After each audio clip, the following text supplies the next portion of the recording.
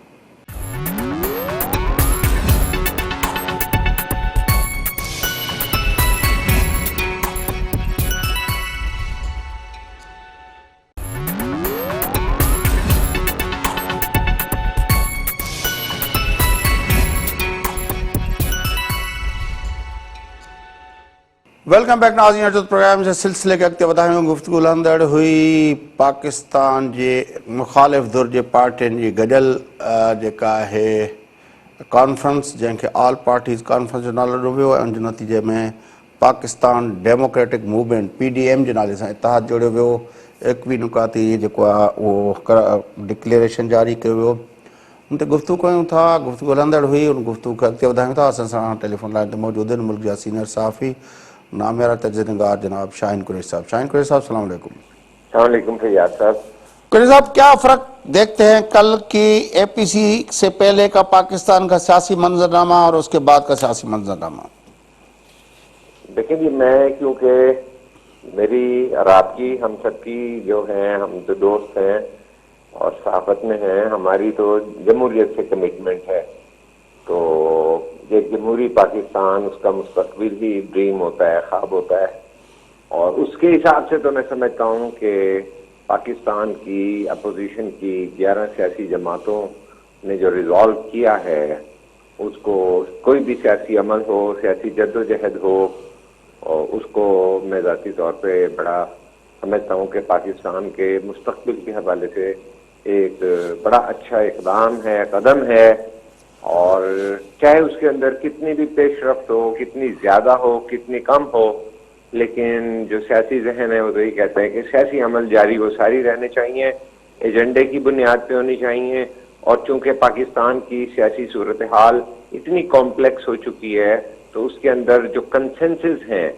زیادہ تر سیاسی جماعتوں کے درمیان سیاسی ہم آہنگی، انڈرسٹینڈنگ، ایشو اورینٹڈ، جو کیونکہ بہت سارے ایشوز جو ہیں اب پینڈنگ ہیں، تو یہ بھی نظر آیا کل ہمیں کہ بھئی یہ جو اے پی سی تھی، جو بلاول بھٹو زرداری صاحب نے جس کی میزبانی کی، ارینج کیا، اس کے اندر جس کے اندر بڑی بات ہے کہ نواز شریف صاحب بھی بولے، آصف زرداری بھی بولے، اور مولانا فضل الرحمان بھی بولے، اور تمام ڈیموکریٹک سٹانس کی جو ہیں سیاسی جماعتوں کی رہنمائیں یا نمائندگان اور ریپریزنٹیٹو بولے، تو میں سمجھتا ہوں کہ سنگل لائنر تو یہ ہے کہ پاکستان کے کور جو ایشوز ہیں جو نارملی ڈسکس نہیں ہوتے، اس بار پاکستان کی سیاسی پارٹیوں نے ان کو چھیڑا ہے، ان کو آن دی ریکارڈ لائے ہیں، اور ایک جرت مندی اور بے باکی کے ساتھ، حقیقت پسندی کے ساتھ ایک مسئلے کو لائے مجھے ہیں۔ تو قریشی صاحب لگتا ہے کہ اس سے زیادہ بے باکی کے ساتھ نواز شریف اور اس کی بیٹی نے جب کہا تھا کہ ووٹ کو عزت دو،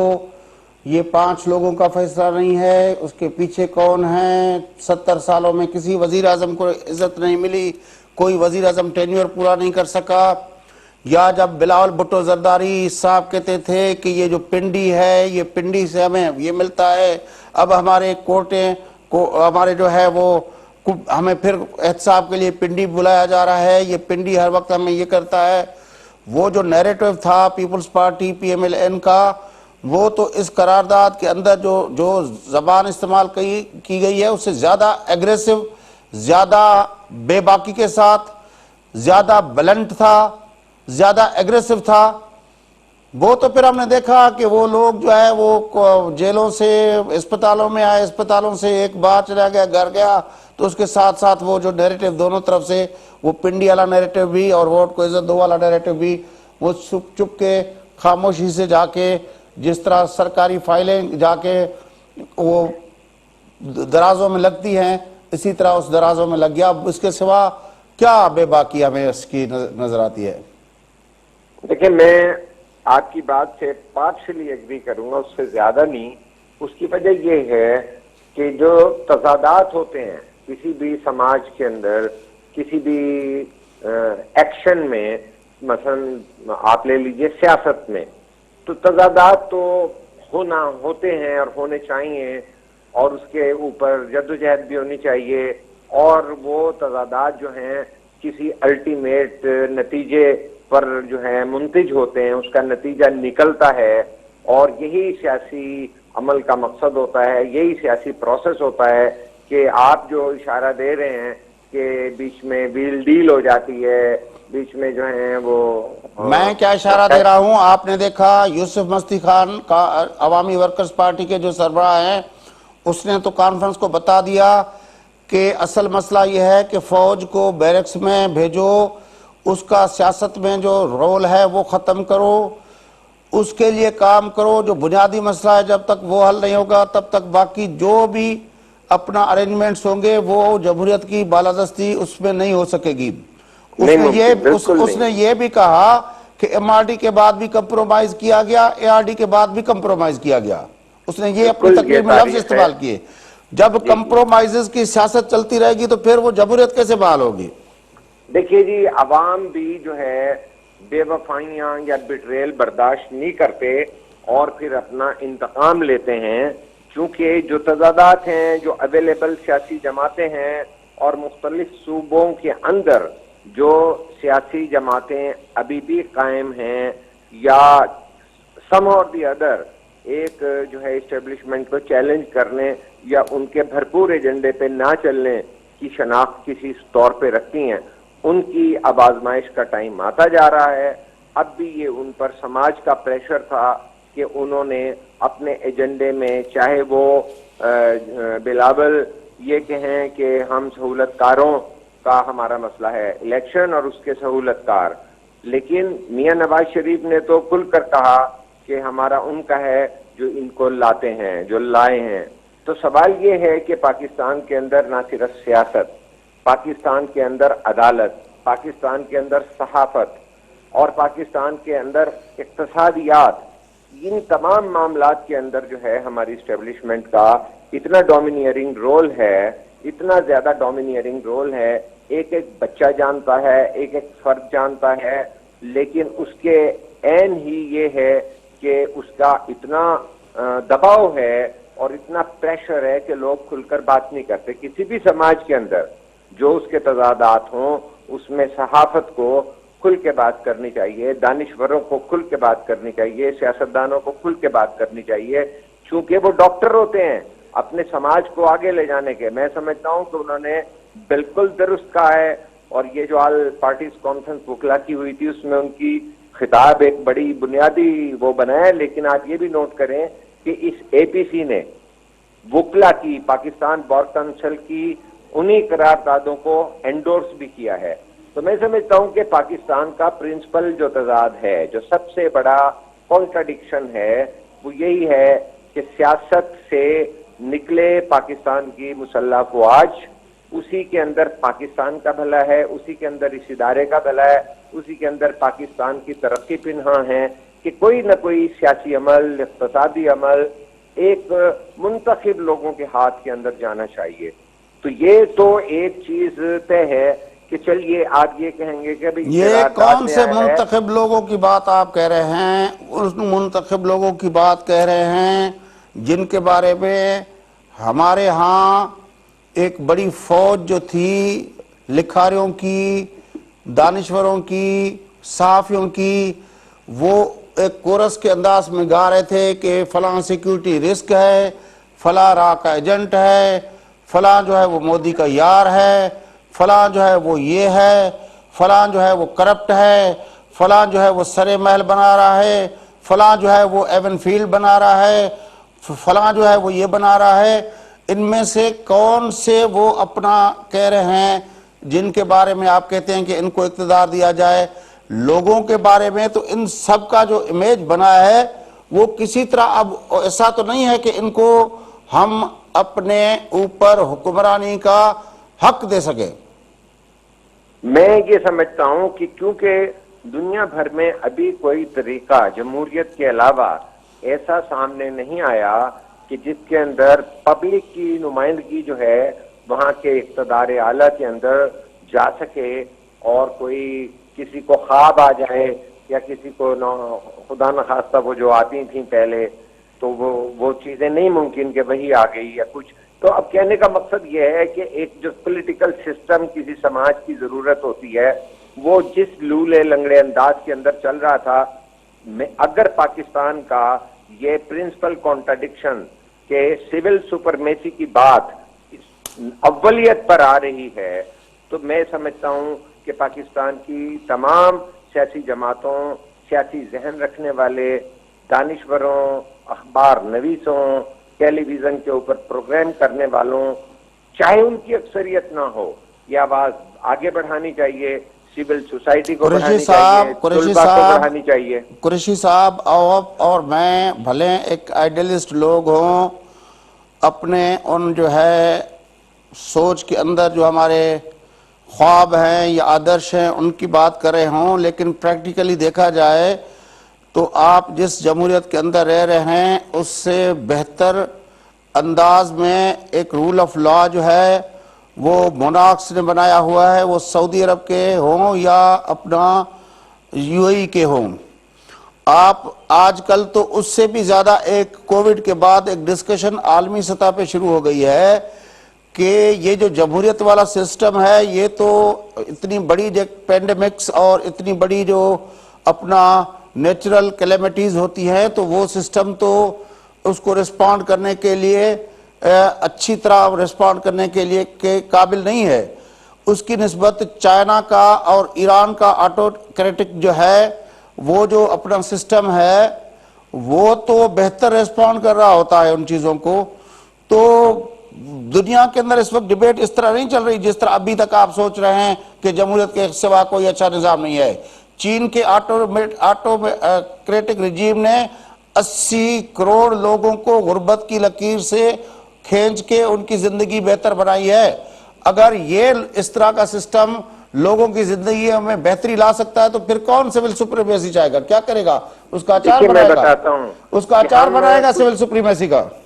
دیکھیے ہم چیزوں کو پک اینڈ چوز اس لیے نہیں کر سکتے اور نہ ہی ہم آئدر اور میں جا سکتے ہیں کہ یا یہ ہوگا یا یہ ہوگا. اگرچہ دنیا کے اندر یہ بحث بھی ہے اور یہ خواب بھی ہو سکتا ہے کچھ قوتوں کا کہ بھئی ہم آٹوکریسی کی طرف چلے جائیں جہاں نہ بولنے کی آزادی ہو نہ کچھ ہو، لیکن وہ ایسی چیزیں دے دیں. میں یہ سمجھتا ہوں کہ پاکستانی سماج کا اگر آپ تاریخی تناظر میں جائزہ لیں یہ اس لیے ممکن نہیں ہے کہ آج تو لوگوں کو کھانے پینے کی بنیادی جو زندہ رہنے کے حقوق ہیں وہ بھی اویلیبل نہیں ہے. یہ جو آٹوکریٹک سسٹم ہے یہ ایک سوشلسٹ اکانومی کے بعد جو ہے جہاں سنگل پارٹی سسٹم ہوتا تھا وہاں پہ یہ ہوئے ہیں، انٹروڈیوس ہوئے ہیں، لیکن اس کے اندر بھی وہ فلاحی پروگرام دیتے ہیں. وہاں پر یہ 22 لاکھ ورسز 7 لاکھ کا ڈائلیما نہیں ہوتا ہے. یعنی وہاں پہ بھی عوام الناس کو کچھ نہ کچھ ریٹرن اور ان کے بنیادی حقوق جو ہیں زندہ رہنے کے، اگرچہ اظہار آزادی کے حقوق ہوں یا نہ ہوں، لیکن زندہ رہنے کے حقوق کو انشور کرنے کے بعد ایک قدم لا کے آٹوکریسی کو وہ کر رہے ہیں. لیکن اس کے باوجود میں یہ سمجھتا ہوں کہ آج جو چائنا کی آٹوکریٹک سچویشن ہے اس پروسیس کے بعد بھی وہ بھی ڈائلیوٹ ہوگی, اس کے اندر بھی کمی بیشی ہوگی, اس کے اندر بھی تبدیلی کا عمل رہے گا. جس طرح کہا جاتا ہے کہ ثبات صرف تغیر کو ہے, اس زمانے میں تبدیلی کے عمل کو تو تصور ہی نہیں کیا جا سکتا. ماؤ زے تونگ والا چائنا ڈیفرنٹ تھا, اور آج مسٹر شی والا جو ہے ان کی کانگریس کی 18ویں جو ہے کانگریس کے فیصلوں کے نتیجے میں جو چائنا ہے وہ ڈیفرنٹ طریقے سے چل رہا ہے. لیکن اس کے اندر پھر بھی وہی جو ہے ماؤ زے تونگ کے اس کا کوئی نہ کوئی شائبہ اور کوئی جو ہے انداز موجود ہے. وہ کیپیٹلسٹ سسٹم نہیں ہے. پاکستان زیر نگیں رہا ایک ان قوتوں کے جہاں پر کیپیٹلسٹ سسٹم تھا. ہم تو ماضی کے اندر خود کنڈیم کرتے رہے ہیں, ایون سوشلسٹوں کو, کمیونسٹوں کو, ساروں کو, چاہے اس کی ٹرانسفارمیشن ہو رہی ہے آج, چاہے اس کی جو بھی شکل بدل رہی ہے, شکلیں بدلتی رہیں گی. لیکن چونکہ پاکستان کے اندر ایک پارٹی کا منظر نہیں ہے, اور بلکہ کمپلیکس ہو گیا ہے پاکستان کے اندر. تو اب ریلیجیس پارٹیاں جو ہیں بڑی مؤثر ہو گئی ہیں, ایتھنیسٹی بہت آگے آ گئی ہے. تو اٹس اے ویری کمپلیکس جو ہے سوسائٹی, جہاں پہ آپ آٹوکریٹیکلی دبا کے اور اوپر سے کوئی بیوروکریٹس بٹھا کے, سول ملٹری بیوروکریٹ الائنس کر کے اور کوئی پارٹی کے کارڈر کو کر کے, ایسا کمبینیشن آئی ڈونٹ تھنک کہ پاکستان میں اس لیے یہاں پہ انٹروڈیوس ہو چکے گا. چونکہ یہاں پر چاہے لنگڑی لولی جمہوریت ہے, اس کی بھی عمر جو ہے 73 سال ہو چکی ہے. ان کی ٹرانسفارمیشن جو ہوئی ہے وہ جو ہے سوشلسٹ کلچر سے, اور ان کا جو وہ تھا انقلابی ثقافتی انقلاب کے بعد اس کے رد عمل میں کچھ چیزیں ہوئیں, تو وہ چائنیز سوسائٹی کا ایکسپیرینس جو ہے ایک سوشلسٹ ایکسپیرینس کے بعد اس کے اندر جو ہے اس پولیٹیکل اکانومی کو انٹروڈیوس کرایا گیا ہے. میں نہیں سمجھتا میں تو پولیٹیکل اکانومی کی بات نہیں کر رہا ہوں حضرت, میں تو کہہ رہا ہوں کہ وہ جو پولیٹیکل سسٹم, میں اکنامک سسٹم کی بات نہیں کر رہا ہوں. اکنامک سسٹم بھلے ڈینگ زیاؤ پینگ نے آ کے 79 کے اندر تبدیل کیا, جو ماؤ کا اکنامک سسٹم تھا اور ڈینگ کا اکنامک ماڈل, وہ اس میں بھلے فرق ہو, لیکن وہ جو پولیٹیکل سسٹم تھا وہ آج تک چین کے اندر وہی چل رہا ہے جو ماؤ نے شروع کیا تھا 59 میں. تو اس میں تو کوئی آپ کو ترمیم نظر نہیں آتی, وہی سسٹم چل رہا ہے اور لوگوں کو پرفارم کر رہا ہے. 80 کروڑ لوگوں 79 سے اب تک 80 کروڑ لوگ, 40 سالوں میں 80 کروڑ لوگ غربت کے لکیر کے نیچے سے اٹھا کے لوور مڈل کلاسز اور مڈل کلاسز کی لائف گزارے ہیں. جی, تو آپ نے تو وہ ایک سسٹم ہے نا, وہ ایک سسٹم ہے جس میں جمہوریت نہیں ہے. وہ ایک سسٹم ہے بغیر جمہوریت کے, وہ لوگوں کو پرفارم کر کے دکھا رہا ہے. اس کو ان پیرامیٹرز پہ نہ دیکھیے کہ کیونکہ جمہوریت نہیں ہے تو وہ 80 جو ہے کروڑ لوگوں کو اپلفٹ کر سکتے ہیں, غربت کی لائن سے اوپر اٹھا سکتے ہیں. وہ صرف اس لیے نہیں ہے, وہ اس لیے ہے کہ ان کا ایجنڈا فار دی پیپل ہے, وہ عوام کے لیے کچھ کرنا چاہتے ہیں. ان کو چاہے جمہوریت ہو یا نہ ہو, وہ عوام کو اگنور نہیں کر سکتے. آپ تو خود میری بات کو آگے لے کے نہیں سر, آپ کہہ رہے تھے کہ اب تک جو سب سے سول سپریمیسی اور اس کے لیے جو سب سے اچھا طریقہ ہے وہ حکمرانی کا, وہ جمہوریت ہے. میں نے کہا اب دنیا کے اندر کتنے طریقہ کار ایسے ہیں جن کو اگر ہم ڈسکس کریں تو وہاں پہ ڈیموکریسی نہیں ہے, لیکن لوگوں کے لیے خوشحالی کے پروجیکٹس ہیں. بہرحال آپ کی بڑی مہربانی, ڈیموکریسی کی شکلیں بھی ہیں. آپ کی بڑی مہربانی, آپ نے ہمیں جوائن کیا. ناظرین, آل پارٹیز کانفرنس کا پو ملک کے سیاسی منظرنامے کے حوالے سے گفتگو تعمدی پروگرام جو وقت ختم تھے تو پہلے میزبان فیاض نیش کی اجازت سدائیں گڈ.